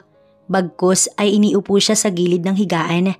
Nanatili ang kamay nito sa kanya at naramdaman niyang gumapang iyon sa kanyang braso, pataas hanggang sa humantong sa kanyang magkabilang pisngi. Automatic naglock ang titig nila sa isa't isa at hindi niya magawang ibaling sa ibang gawi ang kanyang mga mata. Kasi naman ang gwapo ng kanyang asawa. Alam mo bang gusto kitang halikan ngayon, JC? Bulong ni Holland. Naginit ang kanyang magkabilang pisngi at napatingin sa namumulang labi ng asawa. Naalala niya ang first kiss niya sa lalaki na kahapon lang pinagkaloob nito. Hindi pa nga siya marunong mag-response. Holland, hindi kasi ako marunong humalik. Nakakatawang iyon pa ang sinagot niya sa asawa. Pero totoo naman, baka ma-disappoint niya ito. I know, mahina itong tumawa. Pero hindi problema yun, JC. I can teach you how to kiss properly. Pilyong dagdag nito na pinasadahan ng daliri ni Holland ang kanyang ibabang labi. Napalunok si JC at parabang nanuyo ang kanyang lalamunan. Mas lalong kumabog ang dibdib niya sa matinding excitement at may kilabot na dumaan sa kanyang batok. Nang hindi siya tumugon ay marahan siyang hinalikan ni Holland sa labi bago nag-angat ng muka at tinignan ang kanyang reaksyon. Iyakap siya nito ng mahigpit bago itinuloy ang paghalik sa kanya. Halik na tumagal hanggang sa unti-unti niyang naramdamang inihihiga na siya nito sa maliit na kama. Ready ka na ba? Tanong ni Holland sa asawa nang ihiga ito sa maliit na kama. Nakita niya ang pag-aalangan sa mga mata nito habang nakatitig sa kanya. Halatang kinakabahan. Walang nanulas sa labi ni JC, subalit tumango ito. Para siyang nakahinga ng maluwag. Muli niyang pinatakan ng halik ang labi nito at gumapang ang kanyang palad upang haplusin ang makinis nitong pisngi. Titig na titig siya rito habang kinakalas sa katawan ang mga sagabal ng babae. Napapalunok ito. Pag-aalala ang nakarehistro sa mga mata. JC, napakaganda mo. Usal niya at hinalikan ito sa labi bago marahang tinanggal ang kamay nitong nakaharang sa harap ng asawa. Alam niyang iyon ang first time ni JC. Pero tagumpay nilang nagawa ang bagay na iyon. Kinabukasan, maaga na sila bumalik sa mansyon. Ramdam pa niya ang sakit sa gitnang bahagi ng kanyang hita dahil sa nangyari sa pagitan nila kagabi. Nagparaya kasi siya sa lalaki at ganun kabilis ibinigay ang kanyang V-card. Siguro nga, mahal niya na ito kaya naibigay niya na ang lahat dito. Pabuhat pa siyang iniakyat ni Holland sa matirik na hagdan at walang pakialam kung may makakakita sa kanila. Lahat ay nakangiti at nahulaan ang naganap sa kanilang pagitan ni Holland sa loob ng yate. Napuno ng kantsaw ang loob ng bahay. Agad nagpaluto si Holland ng breakfast nila at ipinahatid sa kanilang silid. Matapos niyang maligo at mag-almusal, hinayaan siyang makapagpahinga ng asawa. Nagpaalam ito na lalabas at sasama sa amang mag-surfing. Hindi niya na namalayang nakatulog siya paglabas nito ng silid. Inabot din iyon ng 4 na oras. Sa loob ng 1 linggo ni Holland sa Sildaw ay sobrang na-enjoy niya. Walang araw na hindi sila namamasyal magkasama. Naliligo sa dagat na parang mga bata't naghahabulan. Kaya nga hindi niya halos na malayang pabalik na sila sa Maynila mismo sa araw na iyon kasama ang magulang ni Holland. Nauna na kasing bumalik sa US sina Harshly at ang asawa nito, maging sina Dexter at Zaira. Insan, sorry ha, pumunta kasi dito sina tito at tita at hinahanap ka. Wala na ako nagawa. Sabi ko sa kanilang kay Holland ka nagtatrabaho. Si Dexter iyon na nasa kabilang linya. Saktong kadarating lamang nila sa bahay. May ilang missed call na pala ito. Sobrang nag-enjoy siya sa kanyang bakasyon kaya nakalimutan niyang may magulang siyang iniisip siya. Nakadama tuloy siya ng konsensya. Sige, tatawagan ko na lang sina inay at itay. Salamat Dexter. Pagkuwa'y ibinaba ang kanyang cellphone. May problema ba? Tanong ni Holland na nasa kanyang likuran. Si Dexter tumawag. Pinuntahan ni na inay at itay. Hinahanap ako. Ang kaso sinabi niyang sayo ko nagtatrabaho. Sigurado ko nag-aalala na sila sa akin. Holland, okay lang ba kung uuwi ako saglit sa amin? Pakiusap niya sa asawa. Of course, sasamahan pa kita. Nakangiti nitong wika. Ha? Gulat niyang react. Pero Holland, sinabi ni Dexter na amo kita at... Then, ipakilala mo kung boss mo. Baliwala nitong Saad. Lumapit sa closet at kumuha ng damit. Gusto ko sanang matulog doon kahit ilang araw lang Kaso baka magtaka si na mami kung bakit ako umalis. Problemado siyang napaupo sa gilid ng kama habang nag-iisip sa pwede niyang gawin. Umupo ito sa kanyang tabi bago iniharap ang kanyang muka. Walang paalam na kinintalan siya ng halik sa labi. Lalo tuloy siyang hindi nakapag-isip ngayon at nabaling kay Holland ang kanyang atensyon. Hihintayin lang natin na makabalik si na mami at dad sa Amerika tsaka tayo papasyal sa magulang mo. Huwag ka nang mag-isip ng kung ano. Ako nang bahalang mag-explain sa magulang mo, okay? Sa muli inang kinito ang labi niya at hindi na pinakawalan pa. At sa tamis ng halik nito, hindi na siya nakapagprotesta. Siguro nga magaling magturo si Holland dahil marunong na siyang humalik. Kaya naman buong laya niya itong tinugon. Sa muli ay may namagitan sa kanila.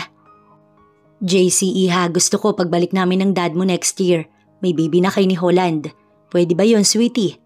Naglalambing at yakap-yakap siya ng biyenan. Nasa airport sila ngayon at ito ang araw ng balik sa Amerika ng mag-asawa. Ngumiti lang siyang alanganin at yumakap din sa napakabait niyang biyenan. Holland, iho, mapagbibigyan mo ba ako? Nang hindi siya sumagot ay baling nito sa anak. Yes, mommy. Ginagawa na po namin ang paraan ni JC. Sabay kindat pa sa kanya ng asawa. Nagbaba naman kaagad siya ng tingin dito. Sa sinabi ni Holland ay nagtawanan ng mag-asawa. Aasahan namin yan, Holland. Sabi pa ng dad nito. Ilang minuto pa ang lumipas bago nagpaalam ng tuluyan ng mga ito sa kanila. Nalulungkot na malalayo. Gayong masaya na ang mga ito dahil sa wakas nakapag-asawa na ang panganay na anak at hindi na mag-iisa. Let's go. Baling sa kanya ni Holland at kinuha ang kanyang isang kamay at magka-holding hands nilang tinungo ang kotse. Ang usapan nilang dalawa ay tutuloy sa lugar nila para hindi na mag-alala pa ang kanyang mga magulang. Kasama niya si Holland na tinungo ang kinalakhang lugar. Medyo kabado siya habang papalapit sila. Wala sa bahay ang kanyang mga magulang. Maaaring nasa palengke nagtitinda ng gulay. Katulad ng kanyang inaasahan ay may pwesto na ang mga ito sa palengke na mas malaki kaysa sa luma nilang pwesto. Katuwang ang kanyang kuya Delo na hindi na nagtrabaho sa construction. Inay, itay, Kuya Delo! Tawag niya sa tatlong abala sa dami ng namimili. Napalingon ang kanyang tinawag at tinitigan siyang maigi. Ibang-iba na nga naman kasi ang ayos niya ngayon kaysa dati. Maluluwang na damit ang kanyang suot dati at ganun din sa pantalon. Ang kanyang boses ay matigas na tila boses lalaki at maging ang kanyang kilos na tuluyang nawala sa kanya. Ibang JC na ngayon ang kaharap ng mga ito kaya halos hindi siya nakilala ng lahat. Nakasuot siya ng pink na bestida ngayon lampas tuhod at nakalitaw ang kanyang bilugang hita. Kung dati sneakers pang lalaki ang suot niya, ngayon ay doll shoes. Anak? Ikaw ba yan? Umiiyak ang kanyang ina pagkakita sa kanyang nasa labas ng tindahan. Patakbo siyang nilapitan at niyakap ng mahigpit. Ang ganda-ganda ng anak ko, mukhang artista. Umiiyak pa rin ito. Ang kanyang ama at kapatid ay lumapit din, nakiyakap tulad ng kanyang ina. Tuwang-tuwa sa kanya. Nagkamustahan sila habang emosyonal ang kanyang ina. Hindi nga nagtagal ay tumikhim pa si Holland, tsaka pa ito napansin ng kanyang mga kasama. Pawis na ang noo ng kanyang asawa. Mainit nga naman kasi sa labas. Inay, itay, Kuya Delo, si Sir Holland nga pala, boss ko. Pagpapakilala niya sa kasama, alanganin pa siya sa paggamit ng sir. Binalingan ito ng tatlo at agad inanyayahang pumasok sa loob ng tindahan. At least doon may electric fan, hindi ito gaanong pagpapawisan. Napatanga pa siya nang biglang nag-bless si Holland sa kanyang inay at itay. Binati din ito ang kanyang kapatid na kinagiliwan naman ng kanyang ina ang lalaki dahil daw mabait. Agad nagpabili ng 2 kahon ng pizza para makapagmerienda at nagbukas ng 1 bote ng juice. Anak, yan bang amo mo'y walang gusto sa'yo? Pabulong na tanong ng kanyang ina at siniguradong hindi maririnig ni Holland. Inay naman, nakakahiya. Siyempre wala. Yun naman ay totoo. Imposibleng magustuhan siya ni Holland. Kung dati ay kasalang kailangan ito sa kanya, ngayon naman ay anak. Ang lahat ng tungkol sa kanila ay pagkukunwari sa harap ng pamilya nito. At nakakalungkot mang isipin na may hangganan sila ni Holland ay kailangan niya iyong tanggapin. Okay, siniguro ko lang. Marami ako nababalita ang amo dyan na nagkakapalagayan ng loob at nauuwi sa kasalan. Napaubo tuloy siya sa sinabi ng ina at napalingon sa gawin ng asawa na ngayon kausap ng kanyang ama at Kuya Delo. Si inay talaga? Mamaya marinig kayo ni Sir Holland. Saad niyang pabulong. Maiba tayo anak, ano bang trabaho mo't napakalaki ng halagang ipinadala mo sa amin? 1 buwan ka pa lang nun ah. Sa muli ay nagsinungaling siya sa kanyang ina. Sinabi niyang assistant siya ni Holland at naniwala naman ng ina sa kanya. Abot-abot pa ang pasasalamat nito dahil sa perang pinadala niya dahil napakalaking tulong nga daw yung pera para sa puhunan ng mga ito sa tindahan. Kahit papaano, nabawasan ang kanyang pag-aalala sa mga magulang sa pagkakausap nilang yun.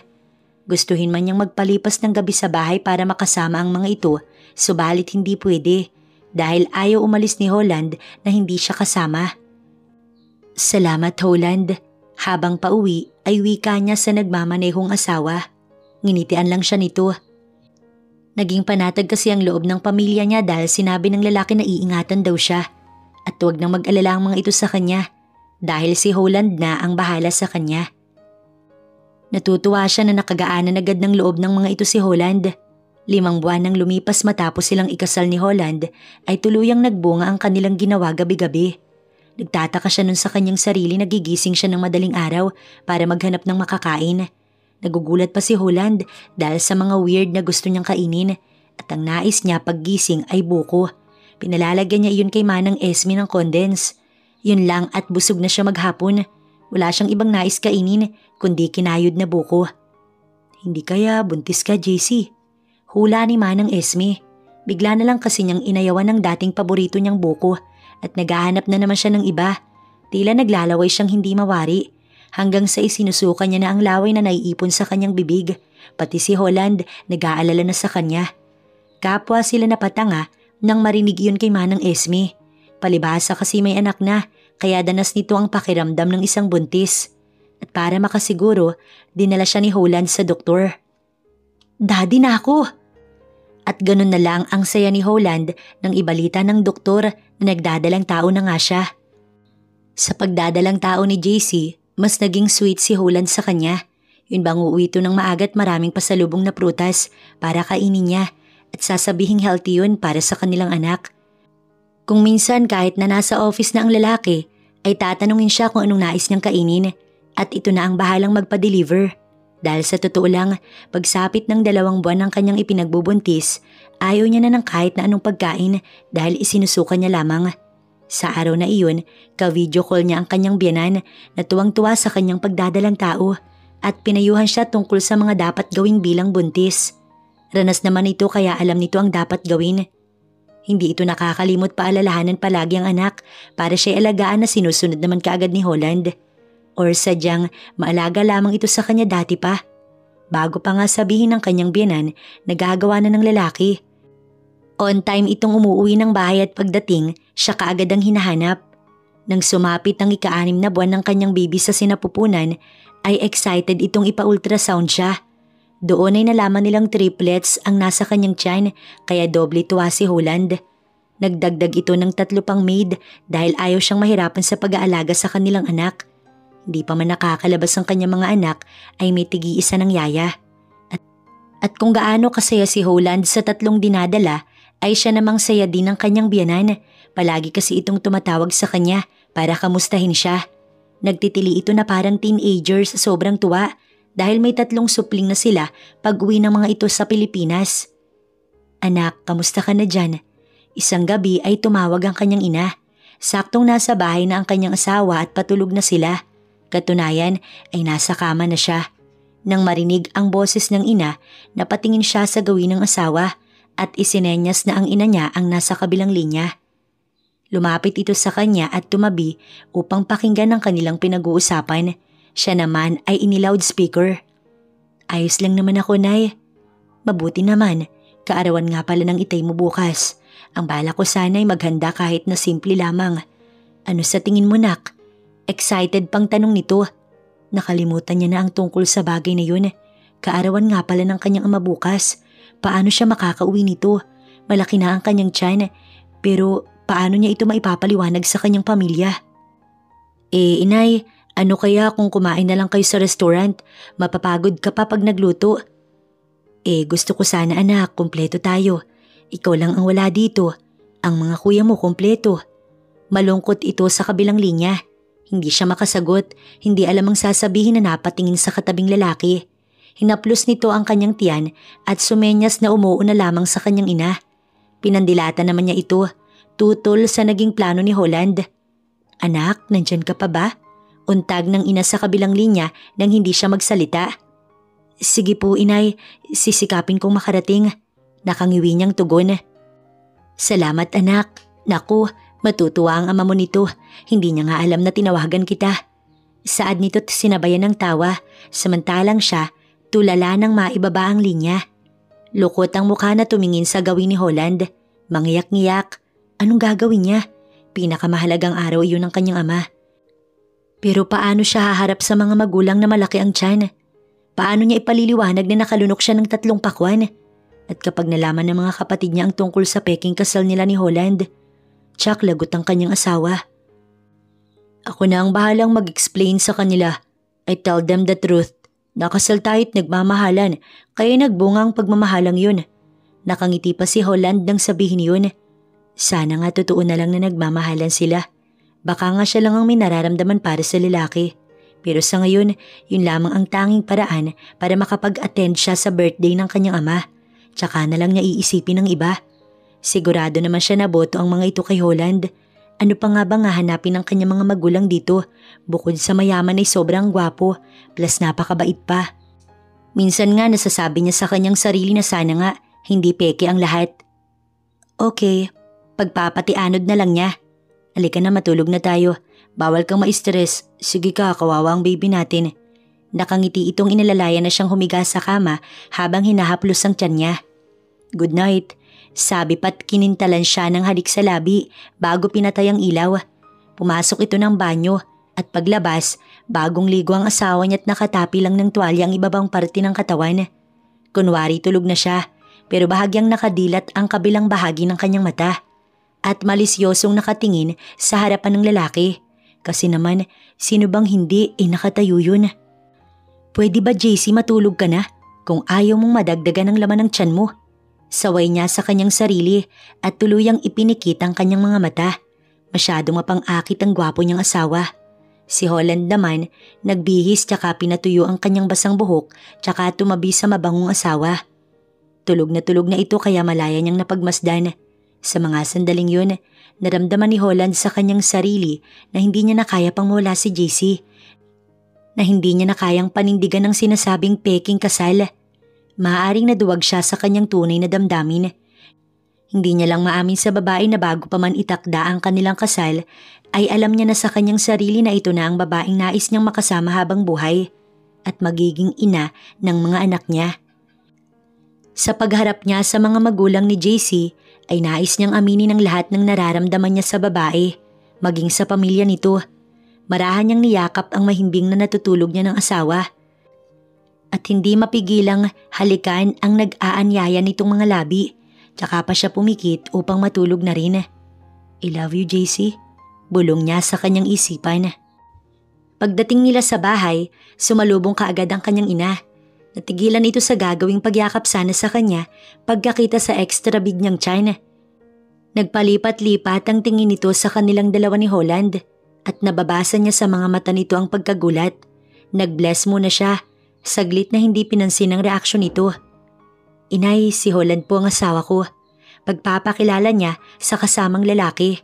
Katulad na napag-usapan nilang dalawa ng asawa na ipagtatapat sa magulang niya ang tungkol doon ay sinunod niya.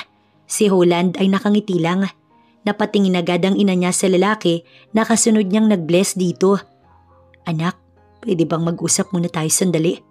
Matapos mag-bless ni Holland, hinila siya ng ina sa kanyang braso at dinala di kalayuan sa lalaki, yung hindi nito maririnig ang kanilang pag-uusapan.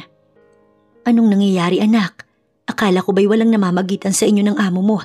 Pagkatapos ngayon kasal na kayo't buntis ka pa na hindi mo man lang sinabi sa amin ng iyong ama. Naghihinakit ang boses ng kanyang ina. Napakalungkot ng mga mata nito. Napatango siya, nakadama ng konsensya. Sorry inay, biglaan kasi ang mga pangyayari. Malungkot niyang wika na nagpalusot lang. Hindi nagtagal, bumuntong hininga ito bago sinulyapan si Holland sa may di kalayuan sa kanila na nakatingin sa gawin nila. Ano pa bang magagawa ko? Nandyan na yan. Ang tanong anak, mahal ka ba ng boss mo na asawa mo na ngayon? Tanong nito na malungkot pa rin. Ngumiti siya para hindi ito mag-alala. Opo inay, mahal niya po ako ng sobra. Napakabait niya po sa akin. May bikig sa lalamunan niyang saad dahil siya lang naman ang nagmamahal sa lalaki. Pero at least, maayos naman ang pakikitungo nito sa kanya. Ang mga magulang ni Holland, tanggap ka ba? Alam mo namang mahirap lang tayo. Nag-aalalang tanong nitong muli sa kanya. Oo naman po, excited na sila sa paparating naming mga anak ni Holland. Triplets po kasi ito inay. Masaya niyang pagbabalita tsaka hinaplos ang tiyan niya. Sa pagkagulat, tup nito ang sariling bibig. Sus Mariosep naman anak, hindi ka ba mahihirapan dyan sa panganganak mo? Bakit ba ang tagal-tagal nyo naman dito sa labas at… Noon lumabas ang kanyang ama mula sa pinto at natigilan pagkakita na naman sa kanya. Napabaling ito sa lalaking kasama na kanina pa nakatayo sa harapan ng kanilang tarangkahan.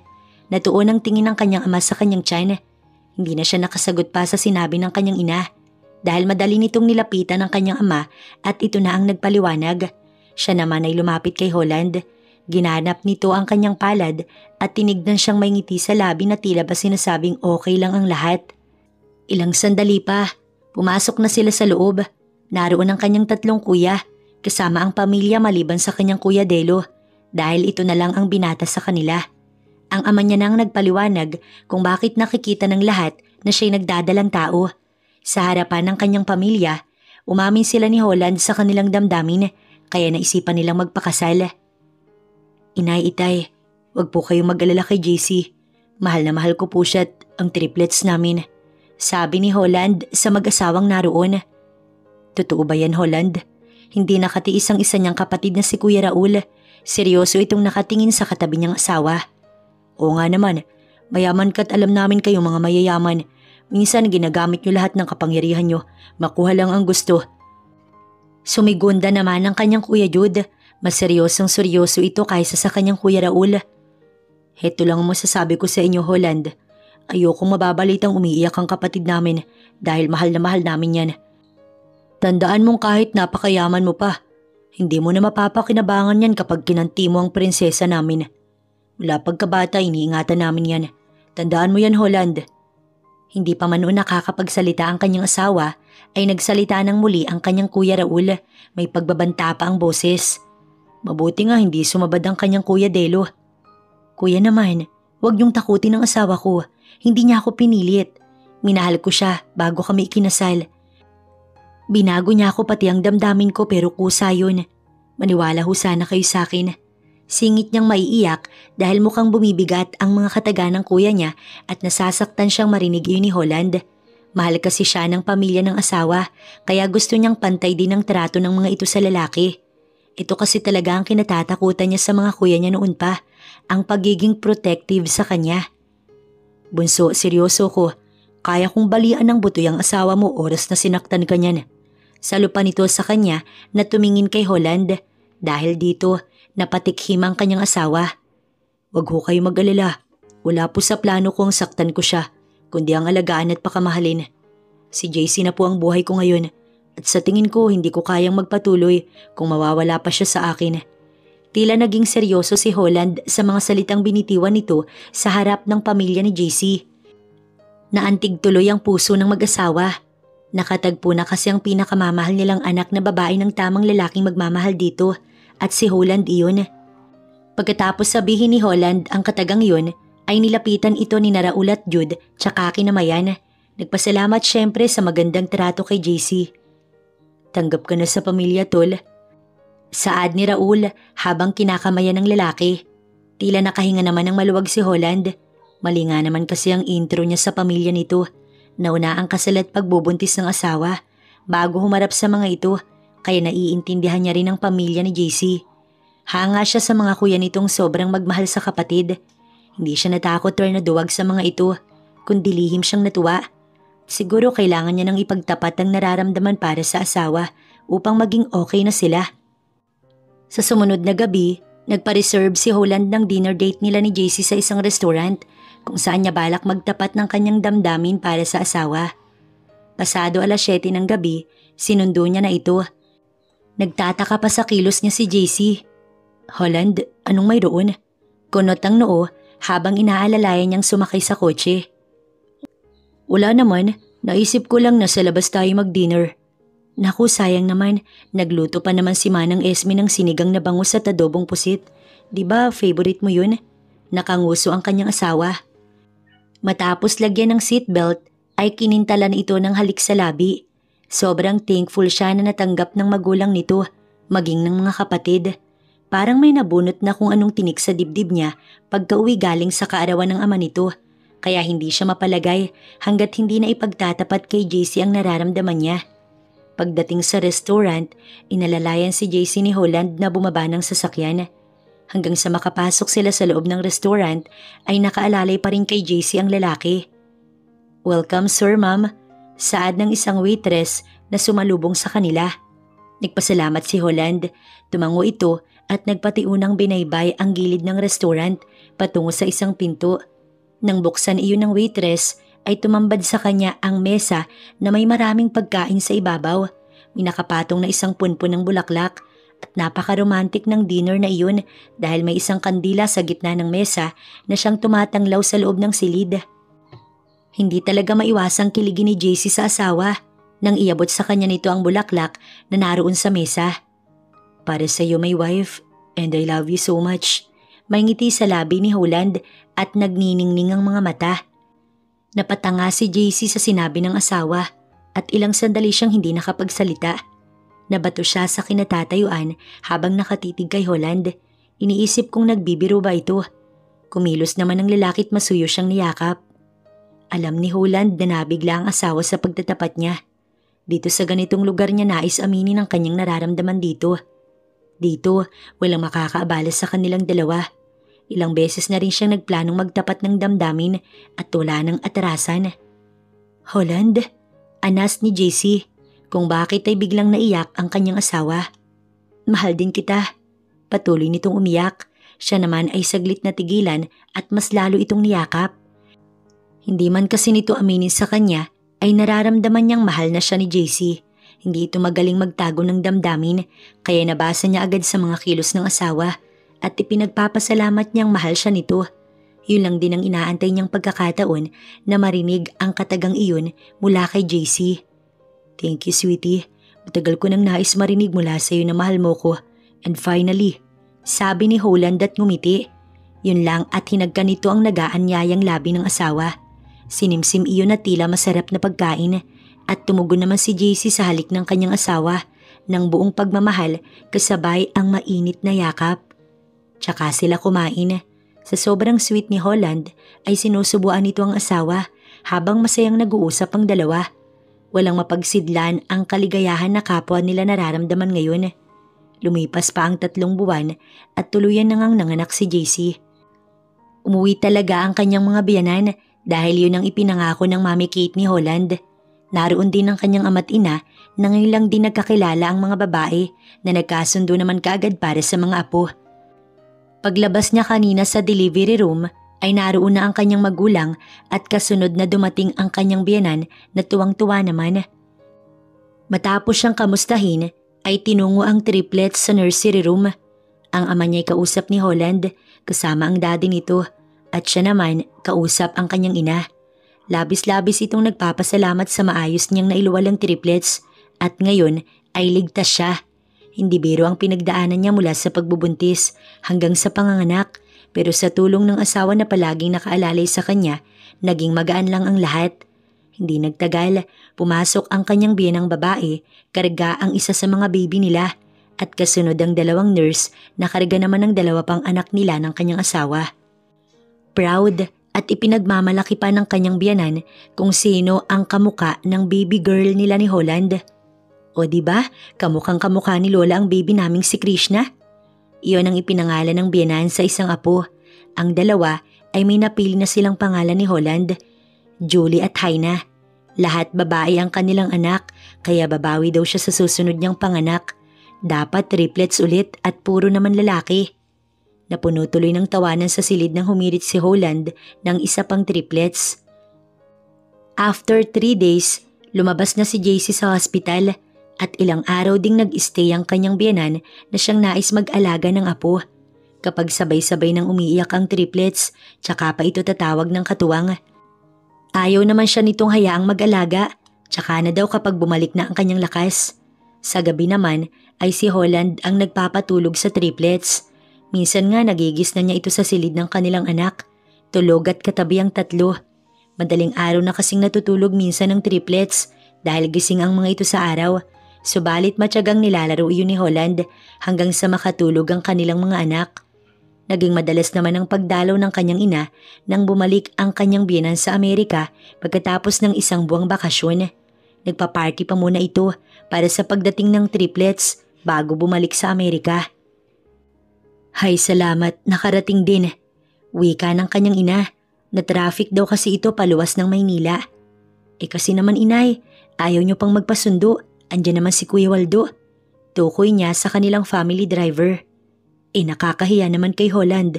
Makakaabala pa ako sa driver ninyo. Hindi po malaking abala yun inay. Isa pa matutuwa si Holland kapag malaman niyang dumalaw kayo. Hayaan mo anak, sa susunod itatawag ako para magpasundo.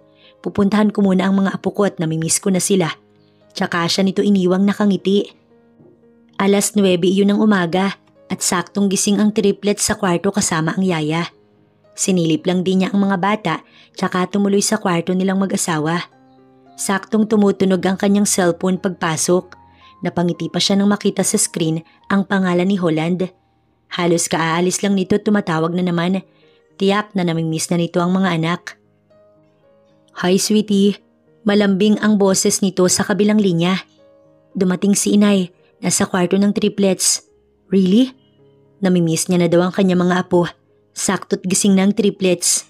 Miss ko na din sila sweetie. Ganito pala ang pakiramdam na maging isang daddy.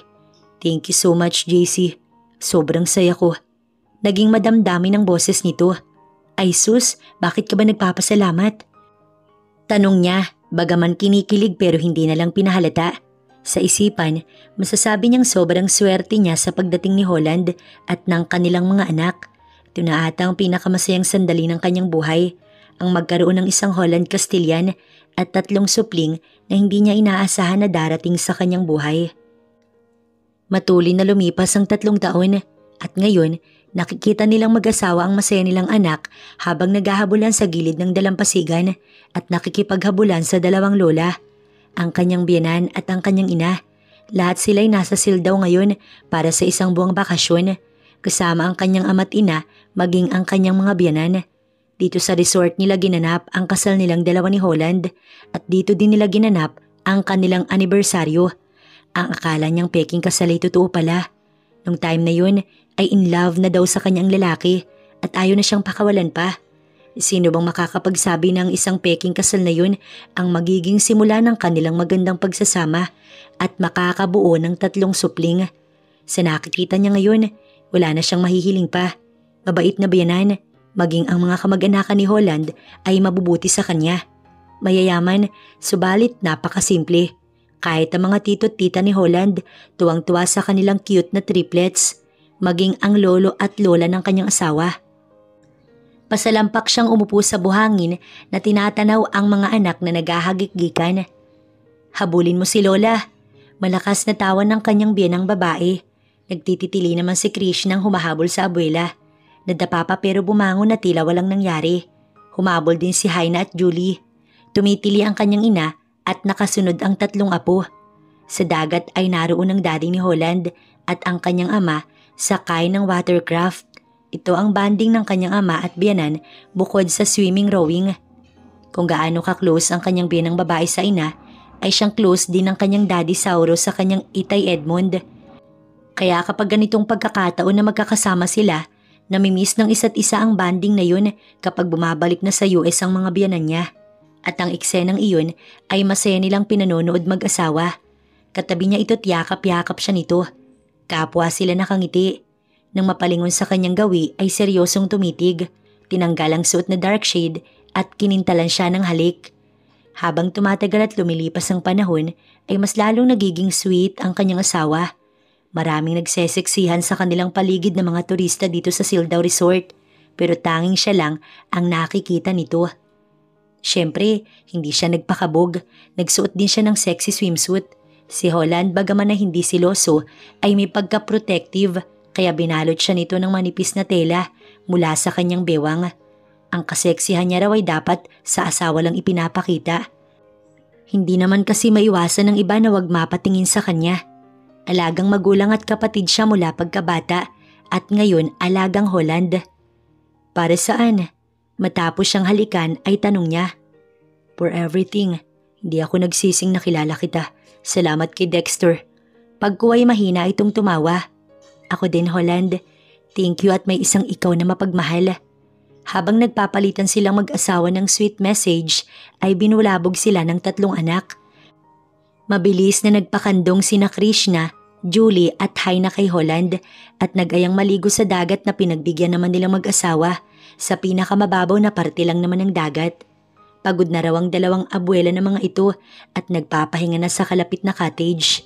Karga ni Holland ng 2 nilang anak patungo sa dagat at buhat niya ang isa pang anak.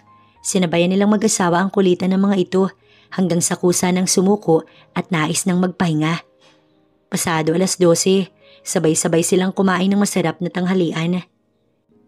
Mga apo, sana'y tagalan nyo naman ang bakasyon ninyo dito. Bihira kayong dumalaw. Halos taon na. Nalulungkot kami ng lolo ninyo. Habang kumakain sila ay saad ni Lola Vita sa malungkot na boses. Sa kanilang mag-asawa ito nakatingin. 3 taon nga naman ang lumipas bago sila nakapagbakasyon ulit. At kayo namang mag-asawa, maanong dumito na lang kayo? Bakit gusto nyo pang manirahan sa ibang bansa? Baling ni Lola Vita sa mag-asawang Kate at Sauro. Nagkatinginan ito. Nag-usap ang mga mata. Okay ma'am, aayusin na lang namin ni Sauro lahat ng properties namin doon at dito na muna kami ni Sauro mag-i-stay sa Sildaw. Total naman, palagi kong namimiss tong 3 apo ko. Sabi ni Mami Kate at binalingan ng 3 cute nilang anak na tahimik lang na nakikinig. Pinagbawalan kasi nila itong sumabad sa usapan ng mga matatanda at sinusunod iyon ng 3. Pagkatapos mangako ng mag-asawa kina Lola ay masaya na ulit ito. Sabi pa nga'y bilang na ang araw ng mga ito sa ibabaw ng mundo at ang nais na lang daw ng 2 makasama ang mga mahal sa buhay. Pero syempre, hindi naman sila pwedeng mag-stay ng Sildaw dahil may mga responsibilidad din sa Maynila ang kanyang asawa at naiintindihan naman iyon ng mga matanda. Mabuti na lang at pumayag ang mag-asawa na dito na mamalagi. Kaya tuloy ang saya. Tired? Masuyong hinilot ni Holland ang kanyang balikat. Kasalukuyan na silang nagpapahinga. Ang mga anak nila ni Holland ay nakatulog na rin dahil sa pagod. Pati ang kanika nilang mga magulang ay nagpapahinga na sa silid. Napapikit siya sa masarap na hagod ng palad ni Holland sa kanyang balikat at bahagyang tumingala. Hindi naman siya pagod, kundi nag-enjoy. Bukas makalawa, ibabalik na sila ng Maynila at matagal ulit ang kanilang bakasyon dito, kaya nais niyang sulitin ang sandaling yun. Patuloy sa pagmasahe si Holland sa kanyang balikat na bumaba pa iyon hanggang sa kanyang braso. Humaplos sa kanyang likuran at gumapang paloob sa pantulog niya.